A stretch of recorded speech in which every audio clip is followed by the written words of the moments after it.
Hello and welcome to GameRules.com. My name is Mark, and today I'm going to show you the game Beat the Heat. This is a retheming of Take5 from Hasbro Games, a card game for 2 to 10 players in which you were playing cards to a grid, trying not to collect penalty points.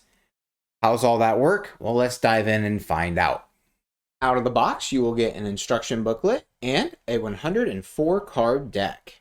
The deck is numbered 1 up through 104. So each card has a number, but it also has a point value denoted by these peppers. A lot of the cards are worth 1 point, but there are cards worth more than that. As you can see, this 100 is worth 3 points, and this 55 is worth 7 points. To set up the game, shuffle all 104 cards and then deal 10 cards face down to each player. These 10 cards make up the player's hands. They may look at their cards, but be sure to keep your cards secret from your opponent. For this demonstration, we're going to play with the hands showing.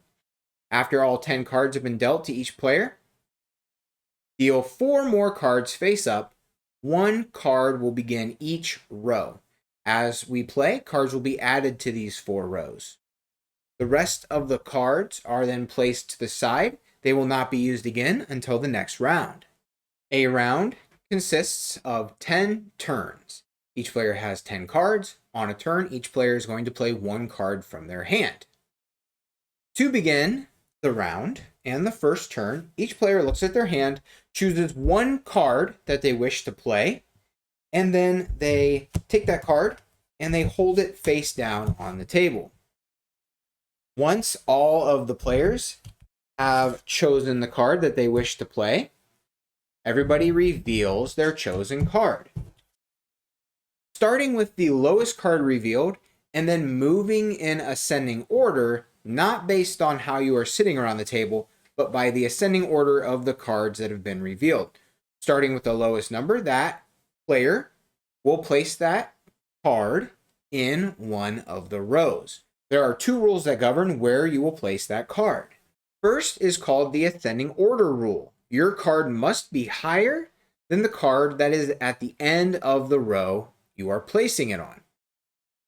The second rule is called least difference. If your card is higher than the cards at the end of multiple rows, you must place it next to the number it's closest to. For our first turn, the player on the left has revealed a 56. The player on the right has revealed a 78. The 56 gets to go first. They can place it in this row with the 24 or in this row with the 8. Based on the ascending order rule, now we must defer to the least difference rule. It is closest to the 24, so that is where the card is placed.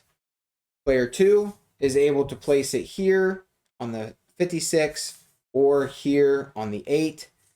According to the ascending rule, the least difference rule says that it must be placed here on this row. Now it's time to begin the second turn. Again, each player chooses a card, flips it upside down. Once all players have chosen which card they wish to play, those cards are revealed. Lowest card is placed first. And then you go in ascending order from there. Our 23 is placed here because 8 is the only number that it's greater than.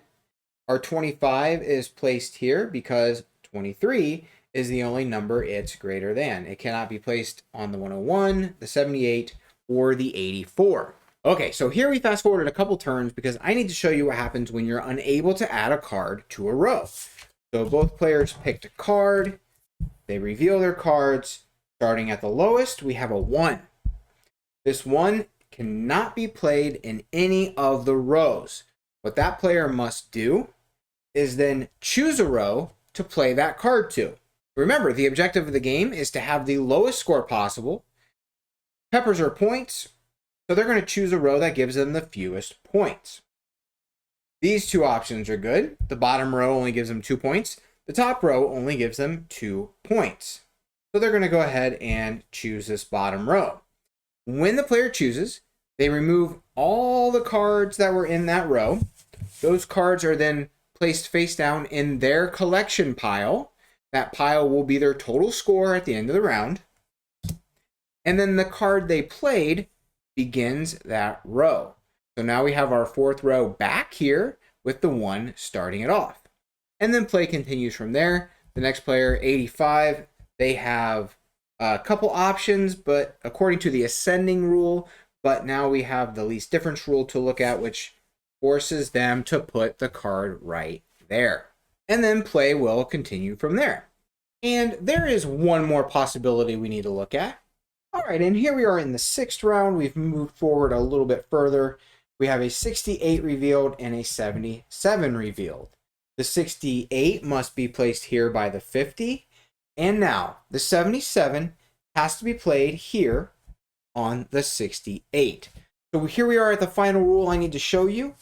When a player plays the 6th card to a row, they must collect all of the cards prior to the one they played, and then they will begin that row with the card they added.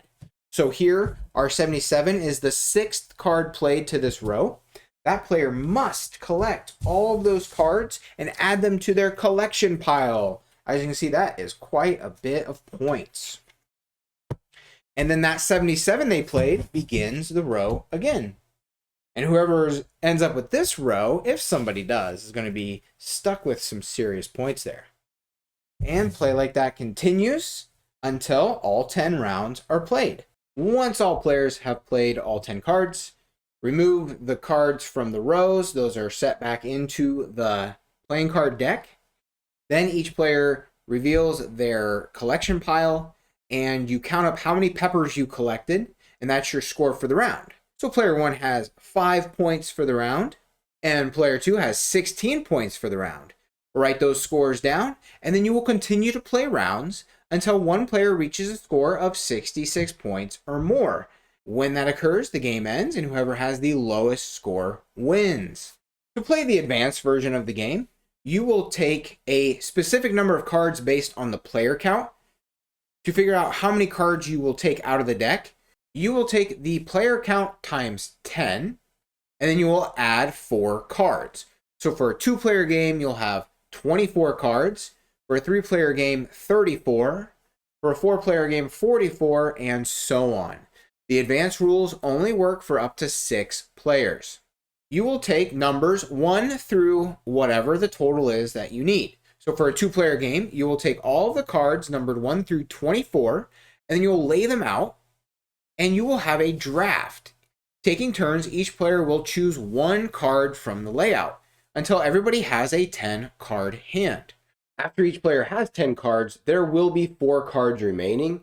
Those will be the 4 starting cards that you'll have out to begin each row. From there, all the rules are the same, and you will only use those cards for every round. You'll never shuffle back into the deck. So for a 2-player game, you'll use numbers up 1 through 24. For a 3-player game, 1 through 34, and so on. And that's how to play Beat the Heat. If you have any questions about this game, or if you have a game you would like to see, please let me know down in the comments. If you found this video helpful, the best thing you can do is subscribe, ring the bell, give this video a thumbs up, or leave a comment down below. All of those things really do help us out. I've got other great card games for you right here in these playlists. And as always, until next time, keep on playing.